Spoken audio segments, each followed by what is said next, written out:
We're live on YouTube with the December 5th, 2018 meeting of the Node.js modules team. We have a group of 12 people on the call today, which brings us to having quorum. 2018 meeting of the Node.js and I've done that thing again where I had it playing in the background, so we got a feedback loop. Okay, things are going great today. So we have a slightly shorter agenda than usual today, which is going to give us some time to dig into some meatier topics. So we're going to get started with the first item on our agenda, which is locking down the process and buffer globals. Would anyone like to lead the discussion on this topic? Yeah, I can introduce this one. Okay, thank you, Guy. Sure. So I was just looking, so something that I've tried to do before and I wasn't able to do successfully because of some performance issues was to try and remove the process and buffer globals, which are both available as globals in ES modules by default when we run ES modules in Node. And if you look at those objects, they give a lot of capabilities that we don't necessarily want in the future of modules to be giving to every single module. One thing you can think about with modules is as we're bringing more and more security principles to JavaScript development, is you can actually start to lock down what you can access from inside a module. And the global is obviously the tricky area where we can't really lock that down. And right now on through those globals, you can access process, and through process, you can access process.bindings. You can get access to all the native bindings. You can get access to high resolution timers. And so from a kind of a security perspective, if we can lock that down, the time to do it is before we release modules, because otherwise people start relying on these globals existing. So just looking at ways of doing that. And yeah, I mean, when you think about the security aspects of modules, the other aspect of that is you could consider conditionally locking down FS. So you could say in this third-party package, it doesn't have access to the FS core module. So you could start to use the resolver to create some kind of security principles. And I think that's kind of very apt at this time to be thinking in these directions. And so the approach I was looking at doing was to make global.process and global.buffer warnings, deprecation warnings, and then to add them into the CommonJS wrapper. And yeah, if anyone has any concerns on the approach or any reasons why I think that might be difficult to do, please let me know. But I'd very much like to try and push for it. Thank you. Jordan, you have your hand up, and then I'd like to add something afterwards.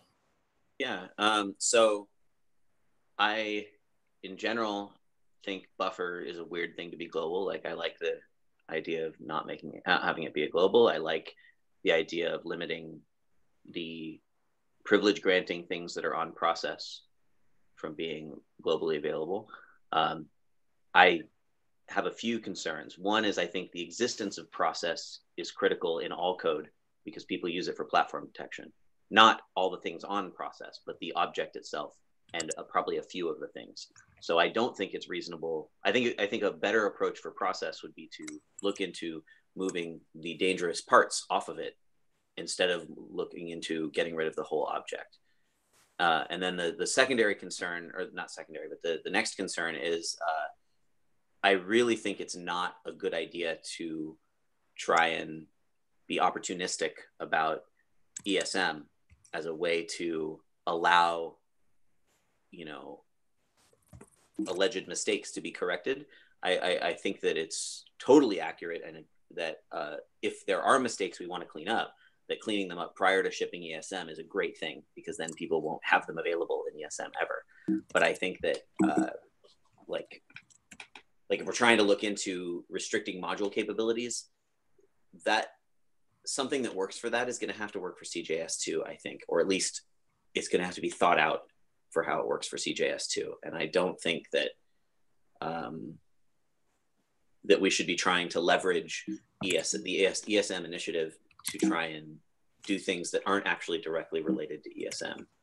So like I'm in support of what you're trying to do and why, and I think it's an apt time to be talking about it for other reasons, but I don't think that this scope, the modules group is, or at least the ESM implementation is the place to be having that, to be trying to make those changes, if that makes sense. That's my piece. Yeah, and to add to that, you know, like as long as we have interoperability between CJS and ESM, like that can easily be a backdoor to doing all of this. Like there's no reason why someone couldn't make a common JS module that simply exports the process object and then we import that. So I think there is some concern. What I think maybe an interesting splitting of the difference here that we may need to work towards is what are the things that people are using the process object for? What are the bits from that people actually want from an API perspective? And maybe start trying to transition some of those APIs out of the process object into their own individual APIs. And then we could slowly deprecate the process object itself in both runtimes. Now, I don't think we really ever could do that in CJS because of all of the code that relies on process. But if we could get to the point where like the APIs that people would really want aren't there, it's an improvement. But I really don't know how we ever truly remove the whole thing. Well, just to add the last little bit is that we want people to want to quickly migrate their code from CJS to ESM and to be able to do that. Whatever that means, it has to be a simple process, and no pun intended. And if there's things that are available and possible in CJS that are reasonable, that are not possible in ESM, that is going to present a barrier to people migrating to ESM. And so that's why I'm totally fine with if us deciding, like, or Node deciding that a certain capability is bad and we don't want it, but like it needs to be, I think, bad everywhere so that there's no migration barrier. That's where my concern arises. Jeremiah? Yeah, okay, so I wanted to mention about buffer. I couldn't find it, but I don't know, maybe someone else here who's been around long enough would recall. I think there was some discussion at some point that we tried to deprecate that as a global, and I think it didn't work out, or maybe someone investigated if it would be feasible to.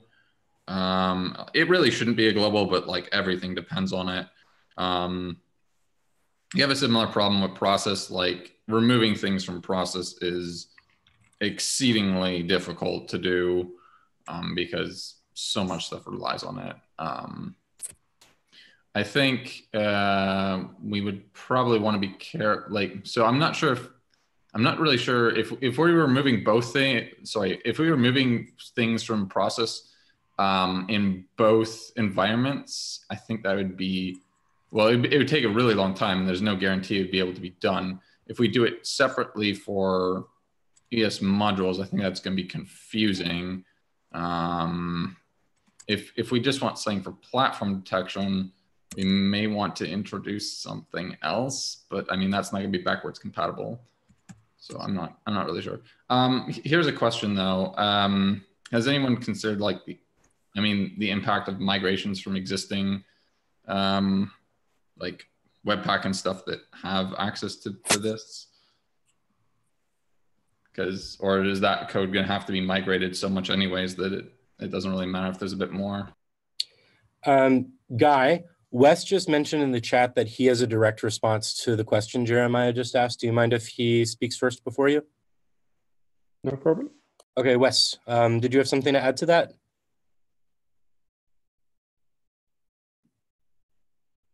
If you are talking right now, Wes, you are muted. Yeah, you were talking about the impact of people who are already writing the ESM that Webpack and Babel and TypeScript use and needing to migrate to all of the changes that we build into ESM because we decide it's an opportune time to build in changes for some reason. Like, it is extra work, like any migration, because they on top of needing to migrate off of their tool chain, they'll also need to migrate to all of the new APIs and all the other decisions we make. If you want to make people do big bang migrations where they need to migrate 50 things at once, then sure, you can do it. But I don't think a lot of people want to do that kind of stuff, especially if it's not something that actually gets them benefit in any way and just cleans up an API. Most people don't care how clean APIs are. That's just what it is. That's my 2 cents. For what it's worth, the upgrade path is adding 2 imports to the top of your module. Yeah, so I'm fairly optimistic about the upgrade path. I think that I mean, the amount of code that I've seen that uses process and buffer, I don't know of any examples where process and buffer are accessed directly off the global. So I think any deprecation warning would affect 1% of code in the CommonJS case. So I'm quite optimistic about it. But I completely hear the points about making sure that, yeah, but I mean, you've got suggestions in your editor, Wes. I mean, these upgrade paths are certainly possible. Sorry, I was just responding to his chat message there. Yeah, so what was I saying? Yeah, so I'm fairly optimistic about it, and I guess sorry, forget what the other point was there. I'm sure it'll come back to me. Oh yeah. So for the cases where we're doing environment detections, process.environment.node environments, yeah, we definitely need a replacement for those workflows. So I'm interested to hear what people think are useful workflows, and this is probably a discussion we need to be having anyway. How do we want people to be doing conditional loading between browser and, well, I guess process.environment.node environment is mainly for choosing, are you in production or are you in development? How do we want users of ES modules in Node to note whether they're in production or development? You know, if we do deprecate the process label, it could be import process and then check that. Or do we want to put something on import.meta, make some kind of information available to check there, or something like that? And that's certainly something that we can discuss. Kevin has their hand up, and then I'd love to add something afterwards. Kevin? Yeah, so another thing we need to be careful of is expanding our scope, because as we expand scope, you know, it's going to be more and more difficult to judge various solutions. Whereas if we keep our scope really constrained to a single problem, then you know, everyone has the same, you know, has the same problems they're trying to solve, and it gets a little bit simpler. So just something to be wary of. So one thing I can add to this, I have a PR that I've been working on with Jordan around namespaces, which arguably could be out of scope. It might be in scope for this group. We haven't really explored it too much. I think it would be something that would be great to eventually put on the docket here. But I had a recent conversation with Dominic Denicola about namespaces as well. And one of the things that can become really interesting about namespaces is if we have like a Node.js namespace inside of core, that's where we could be putting things that could be arguably, you know, generally on a global. It's how we're doing things right now, but it's also where we could have multiple implementations. So streams, I think, is particularly a good example of that, where if we ship a what working group namespace inside of Node as well, that's where we could put the what working group implementation of streams and have the Node.js one at Node.js in the Node.js namespace. But kind of unpacking that, when we start having like inconsistencies between implementations, between runtimes, these namespaces could actually be a really great way to start to distinguish between them. And I think that there's a larger platform question that involves more stakeholders than we have in the meeting right now about how this actually could become a pattern within the JavaScript ecosystem. You combine it with something like import maps, for example, where we could use an import map to shim the Node.js module system, the Node.js namespace when you import something from the Node.js namespace in the browser. And this could all work without build steps, which could be really interesting. You know, the semantics of how we implement it, I think, is where we're going to bike shed a whole bunch. So Wes, with your thing for built-ins, yeah, I think that's something that's going on at TC39 as well. But I think that where a bit of the debate there is about built-ins would be, it may not actually make sense for there to be built-ins that are part of ECMA 262, but there already are built-ins in Node. There already are built-ins in the web, and all the what working group APIs that are just essentially tagged onto the global could all be essentially thought of as built-ins. So I think that if we coordinate across a couple different runtimes here, there is a future where we could have less things on the global, and we could be doing it in a way where there could be distinguishments between the different runtime implementations. Jordan, did you want to add to that note that you just put in the chat? Yeah, built-in language modules, like standard modules, is something that many people want for many reasons, and have wanted for many years and are very excited about. Recently, there was the first concrete proposal for it, which is the one that was linked in the chat. And that's stage 1 at the moment, which means TC39 will continue to look into the issue. But nobody has yet figured out basically how that could work, because anything that's built in has to allow for polyfilling and shimming, meaning like adding missing implementations, but also repairing and replacing broken ones. And also deleting or denying access to like things that they don't want. So like, it's very critical that we're able to like add flat map to a radar prototype. And it's very critical that we're able to like replace object.assign there was a period of time where a bunch of browsers implemented it incorrectly. And it's also important that we're able to like delete date.now for environments where you don't want to provide the time for security reasons. So like,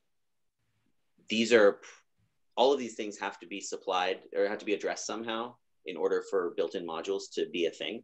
And no one has yet, that I've seen, come up with an idea that can. So it's not to say it's impossible, but I would not rest our hopes on that, nor would I expect that to happen anytime soon.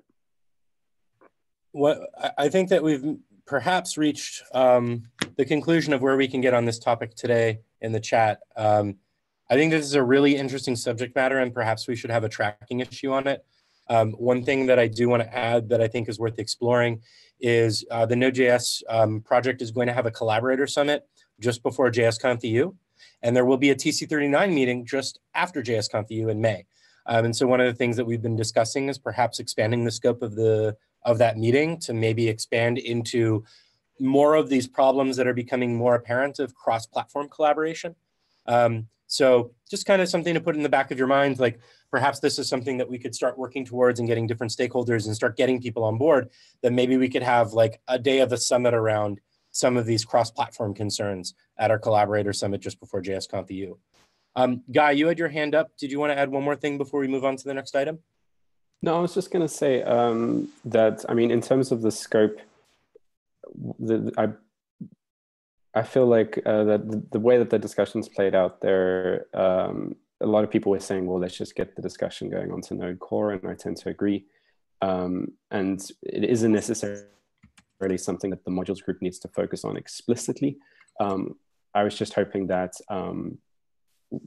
just to get some kind of support for thinking of module security was the main thing, and then to be able to go to Node and take the ideas there. Mm-hmm. Excellent. Sorry for derailing a bit. So the next item that we have is also one that will be led by Guy, which is the dynamic modules status. Guy, can you give us an update on this? Sure, I can send you the link now of the slides from the presentation at the last TC39. There were some changes to dynamic modules that were made before this last meeting, and that's dealing with the case of namespaces in cycles. If you go through the slides, it's explained there. I don't know how much time we have here to go through it in too much detail, but the consensus the response was that there were still some questions about some of the behaviors. So they had a breakout group on the last day and got back with some feedback on the spec. And the main question was to do with the fact that if you have export star syntax re-exporting from a dynamic module, that it might cause issues where you have unknown export names in ES modules during that circular reference phase. How much time do you want to put into this one, Miles?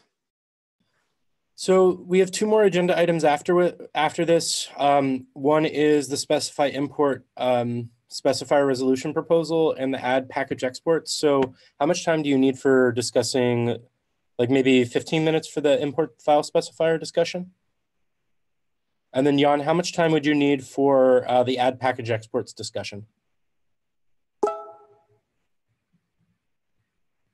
I'm honestly not 100% sure what the outcome is that we're looking for the package exports one. Depending on the scope, I think 5 minutes would be enough. Okay, so I think it's safe to assume then that we've got about like 10 minutes for this right now. Okay, it would be nice to yeah, keep it shorter rather than longer. Right, I can share my screen if it helps. Yeah.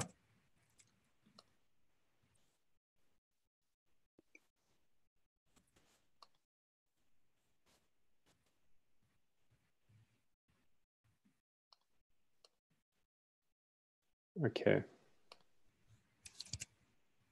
So to just go through it quite briefly, it kind of recaps the entire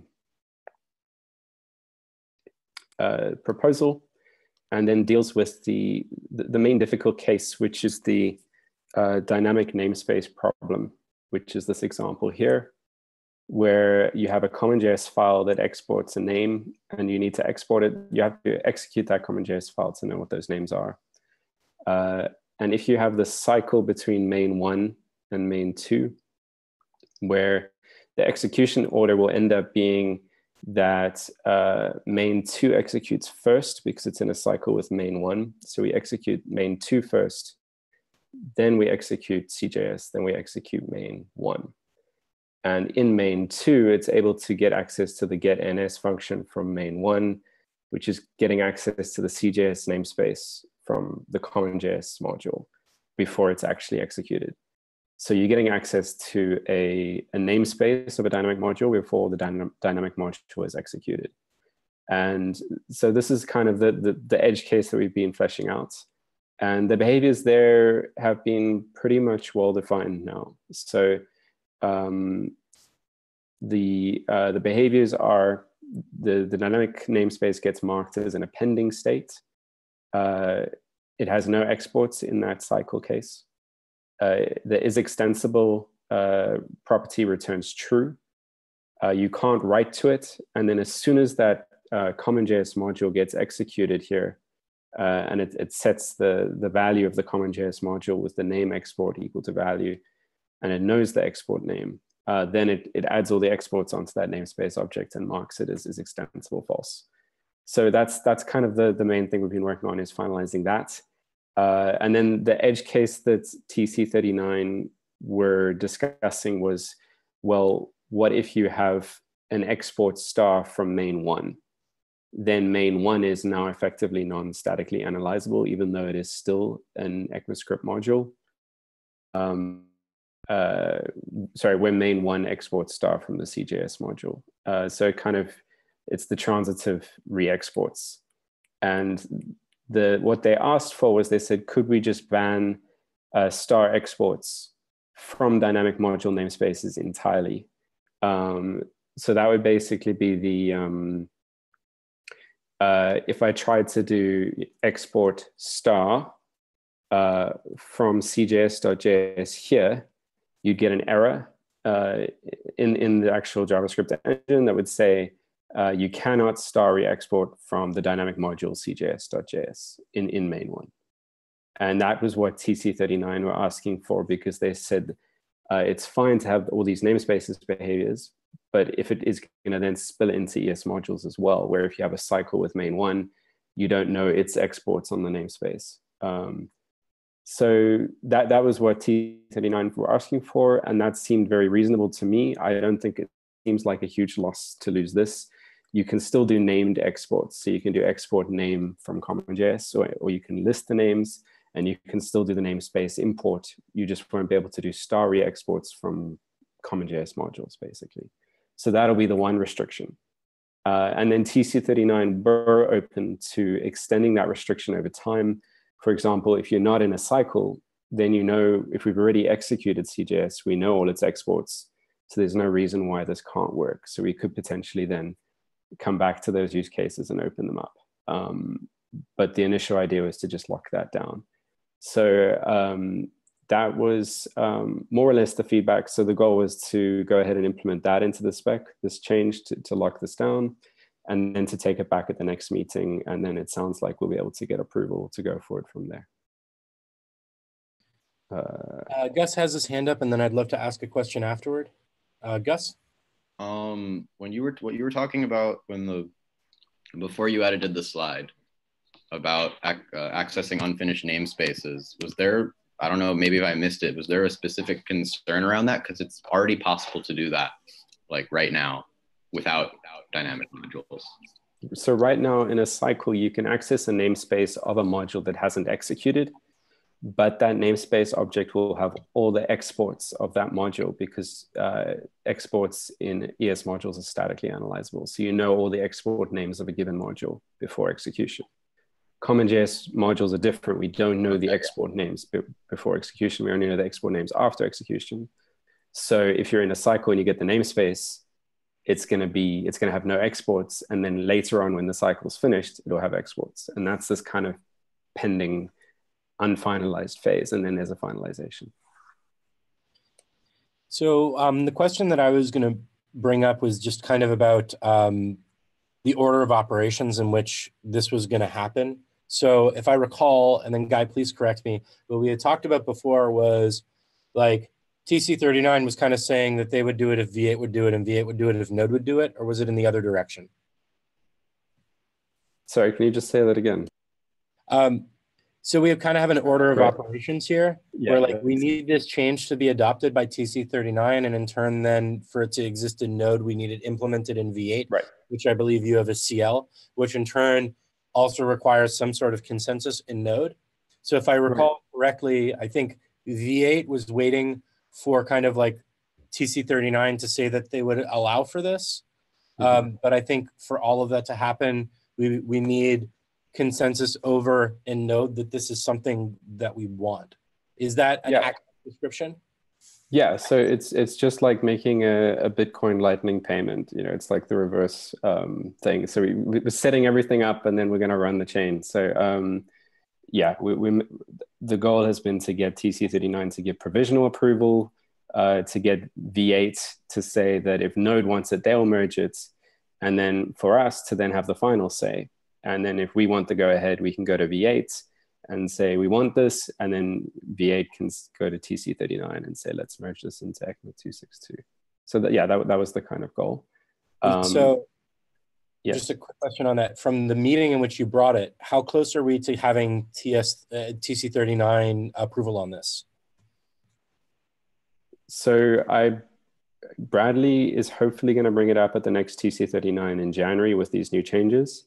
Okay. And then hopefully we'll get the provisional approval stamp. It won't be a merge. It won't be in the spec necessarily. I mean, maybe he will be able to get it in the spec, but it'll be then ready for us to go. And then there's still the question of getting the merge in V8 and how that process would go. And I'd certainly value feedback on what sort of timeline to expect around that, if that's going to be possible, or what, but potentially I could even start bringing the implementation into some of our work if we're interested in playing around with it.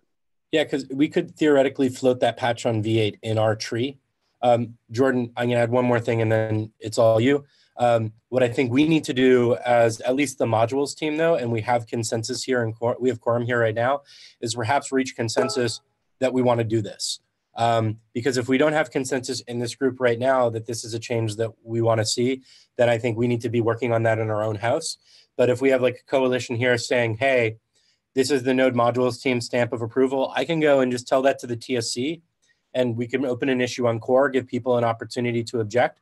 But if we have kind of all of Node not having any objections, I think that just removes one of the pieces of kind of unknowns from this. Jordan? Yeah, I don't want to take the steam out of that because I definitely want us to have that consensus. I was just going to add a comment about a way that might make it easier to get it through. And what's that? So as Gus pointed out, you currently can get a partially evaluated namespace object where, as Guy points out, all the names are statically known. But there's some weirdness that was filed that I think Gus actually filed on the spec itself, where some of the reflection methods work and some of them throw. And some of the ones that throw you might expect should be able to work. And so we kind of have tried a few things to look into that to see, well, how can we make, like, object.keys should be able to work, for example, since you know all the keys and you don't care what the values are, even though they're in TDZ, but it turns out that that throws. And so we haven't been able to find a way to make that work that wouldn't be like terrible for a lot of other reasons. And so someone brought up, I think during the TC39 meeting, and Kevin, it might have even been you, but someone asked, like, why should these partial namespace objects be reflectable anyway? So if we made like all of those reflection methods throw consistently, would that kind of address the issue, which is that it would make things more consistent now. And then in the world of dynamic modules, you wouldn't be able to observe these changes when it was partially evaluated anyway, which would be consistent with the static world. And then the discrepancy no longer exists. I just was throwing that out there as a possible direction. Okay, cool. We've hit time on this, so I think we need to explore that more further. I would like to make a couple follow-ups on this just to end. Since we have quorum here, does anyone object to this proposal and to moving forward with this? Okay, great. So as soon as we have consensus, at least in the modules group, to move forward. Do we have consensus in opening an issue in Node.js/Node to give the general collaborators an opportunity to object or voice any problems? Okay, cool. So Guy, can you would you be up for taking the action item of opening that because you have the most context on this? Sure, I can do that. Great. So let's open that and leave that open like between now and the next meeting. And then if we have no objections or any problems between now and the next meeting, I think it's very clear for us, and maybe we can document this in our README or somewhere in our repo. Maybe we could even bring your proposal into the modules repo or something like that. I don't know. But I think having a clear signal that Node is 100% behind this and has no objections to it, independent of how it lands in our implementation, whether it's default, like those are semantics. But I think that very clear signal will help people from the V8 team and TC39 make this decision. Okay, awesome. The next item that we have is going to be Jan's pull request against ECMAScript modules, number 14, add package exports, proposal to resolver spec. Jan, would you like to open the discussion about that? Right. Let me just quickly. Okay, gotcha. Yeah, so we talked about the package exports proposal in some of the previous meetings, and one of the outcomes was that Guy asked to convert some of those semantic changes to pull request against the resolver spec, so we have a more, well, specky explanation of what it actually does without having to rely on textual descriptions. So this pull request is that. One important gotcha is that breaking the scope in this case, that I was planning to rewrite this spec from a perspective of resource loading based on the document that I shared earlier that Bradley has created, to more clearly separate out where exactly this would happen if and when we go for resource loading as a step in module loading. So that's why it's still not rebased and it's still marked as do not merge, because I wanted to see if I can do that. But I think the actual algorithm for what it does in the context of name resolution will not change. It's just a refactoring, not a actual change of behavior. So I think what I'm looking for here is there were some common threads that died down a couple of weeks ago. So the question is, are we good going forward with it in its current state, or are there objections to the general behavior of how Bayer specifier imports should work via ES module import? That's a big question. Yes.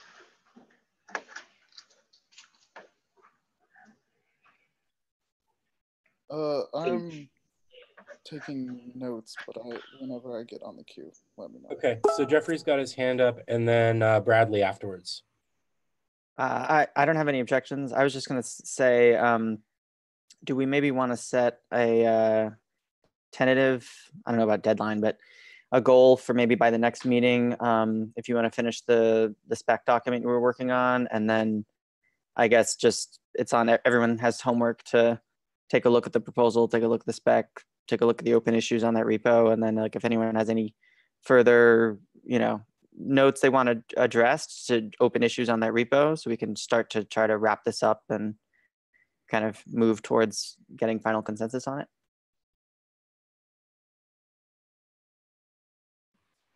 Bradley, you're up.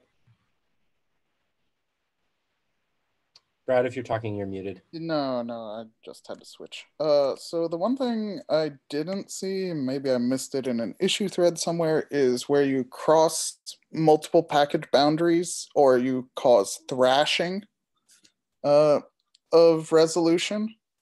So maybe we should talk about that a bit somewhere. I can open up an issue, maybe if it hasn't been discussed, but the whole idea is if we have two sibling packages, A and B, and an inner import into A redirects actually into B, and B redirects back into A,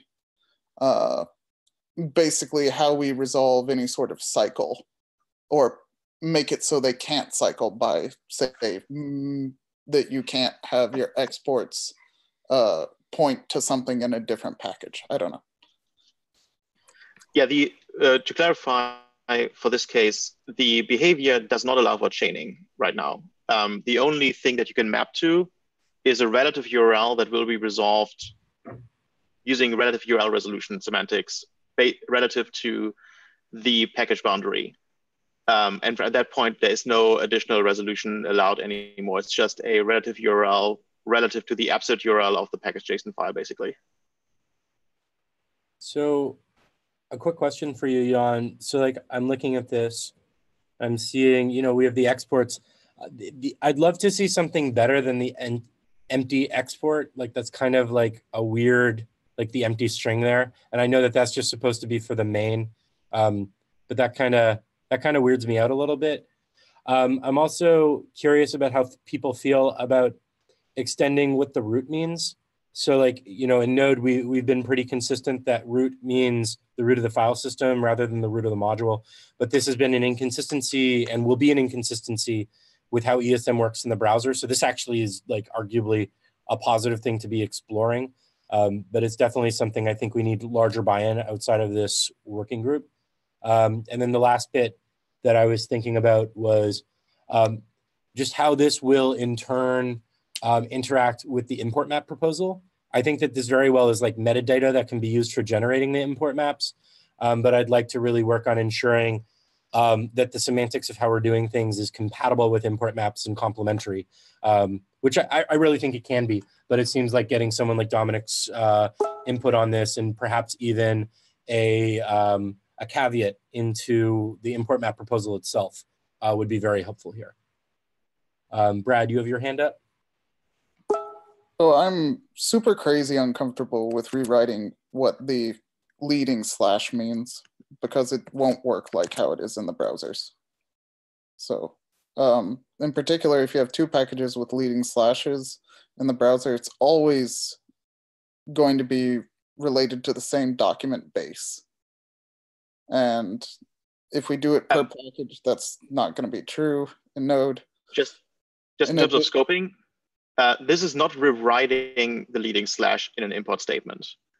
That is potentially a different proposal, but also in that proposal, it's not rewriting even there, it's not rewriting the leading slash. This is in the so just to take a step back to what Miles was talking about the keys in the exports map and how it relates to the import map proposal.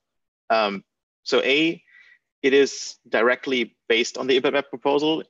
In one place, it even says the behavior of the following might change to mirror whatever the import map is doing. It's just written against the current version of the proposal. And the leading slash in this context is just the character after the specifier when you do a bare import. It's not a leading slash in a URL. It does not appear in an import as a leading slash.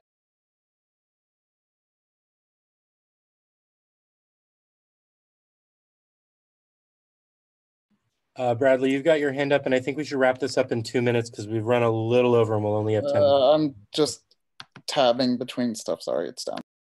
Okay. So I think we've identified some clear stuff that we need to dig into on this. And we can follow up in the PR. Before we move to the next issue, Jan, are there any hanging questions or thoughts that you have that you would like from the group? No, the only thing that I would note is I linked a pull request for you, Miles, because Guy had the same concern about the empty string as you have. And we have an alternative to it. It's just a matter of making a decision which one of the two we like better or whether we want to allow both. Okay. Yeah, I mean, I think the empty string is essentially main or module or whatever like that endpoint is. But yeah, like having two different ways to do it is weird, or having one place to just do the main and another place to do all the other ones is weird. So that'll be a fun one to iron out from an experience standpoint. Okay, so the next and last agenda item that we have for today is ECMAScript modules number 19, specify import file specifier resolution proposal. This is a PR by Guy that extends the current specifier stuff that we have going on. Guy, do you want to take it from here? Sure. So you can kind of picture this one as being the sort of complement to Jan's proposal. They kind of go together. I think that where we're going is to kind of merge the proposals into one, and that's hopefully where we can get to by next time. The details of the implementation are exactly what is in Jeffrey Booth's repo at Jeffrey Booth's node import file specifier resolution proposal that we discussed at the last meeting. So it kind of just takes that proposal and turns it into spec language, just like Jan's PR does for his proposal. And the hope was that that could get us to a place where we can discuss the specifics with reference to the proposal and be able to move to discussing specific cases, so that when we get towards implementation and consensus directions, we can have already have had some of these discussions. I brought up 2 points in that PR there, and if anyone else has had a chance to look at it and has any other questions or feedback on the approach, that would be really useful. Otherwise, maybe Jeffrey can take us through the proposal that he has again.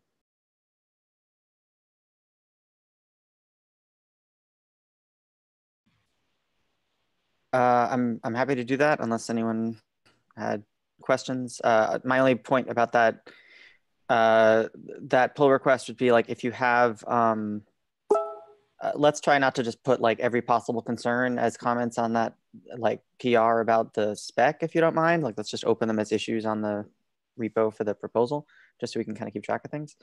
And I'm guilty of that as well, but trying to improve. Yes.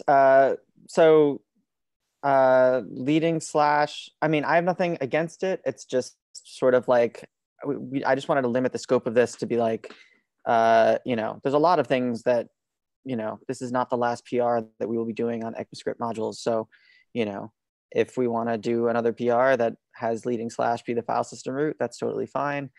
I just wanted to kind of punt that whole discussion and debate into its own thing rather than try to like slip that in as just like a bullet point in this other proposal. So if that's okay with people. And yeah, as far as empty string versus default or main or whatever we want to call it, also the name of the exports, I mean, those are all up for debate. I feel like that's just bike shedding at this point. Well, not bike checking, it is important UX, but I don't think anyone's talking about changing the behavior of it, whatever we end up just deciding to call these things. And we can, we can certainly continue to haggle on that stuff until we figure out whatever most of us prefer. So did anyone want to start with questions, or I can just run through the proposal again if people want? I think something that would be really useful to me, and like sincere apologies if you already said it and I missed it, but if you had like kind of a point form executive summary of exactly what the changes were between the current capabilities of the loader and the new loader after these changes, that would be really helpful to me. Sure. Let me share my screen. So I rewrote this, Miles, based on, because you were saying you wanted a summary version. I basically started writing the summary, and basically it ended up being just a shorter version of the entire proposal. So then I was just like, well, let's just replace the proposal section with this new shorter one. So that's, if you want to just skip straight to the proposal section here, in this thing, this is pretty much it, and it's not that long. Well, okay, maybe it's a little long, but it's a few screenfuls. But basically, the gist of it is it introduces the concept of what I've been calling package scope. Guys called it package boundary a lot, where there's two parts of, I guess, resolution, right? There's location and interpretation. So location would be, import Lodash, take the string Lodash and locate, okay, what's the JS file that should be loaded for this? So, Lodash/index.mjs or whatever. That's covered already by Guy's spec. This document is like, okay, once we've found that, once we've turned this into essentially this, then what do we do with it? Or how do we load it, etc. So this has the idea of a package scope, which is like, once you've got this, work your way up the file tree, looking for a package.json, like in the same folder or one level up, etc., until you hit the root and either found a package.json or not. And then read that package.json to know what to do with the file. So like, does the package.json have a field like exports that says this is an ESM package? And if so, you know how to parse this file. So that's the gist of it. So just for clarity's sake, it's something within the package JSON that determines whether or not .js within the package boundaries is parsed as ESM or JS? Yes. Okay, and how far are we expecting these kind of like the package boundary specifics to extend? Like, is it only how JS is parsed that would be within those package boundaries, or would this go past that?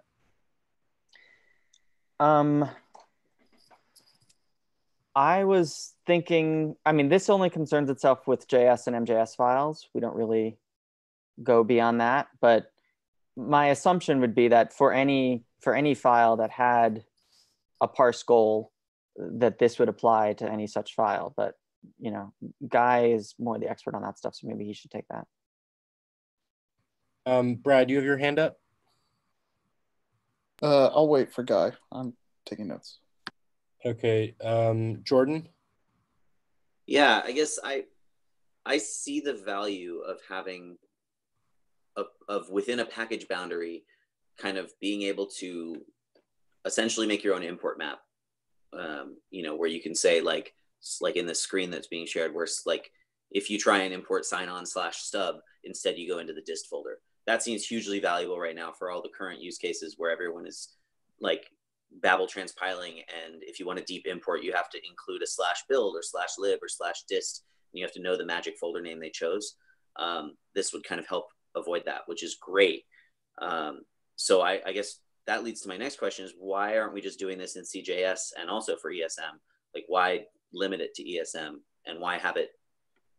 And if we want to deal with parsing goals, then cool, we should build in a extensible way to do that. And that parsing goal stuff should be something that we deal with in the modules group. But like the root capability seems to me to be very important for use in CJS as well. Brad, you've got your hand up. I can directly comment to what Jordan was saying.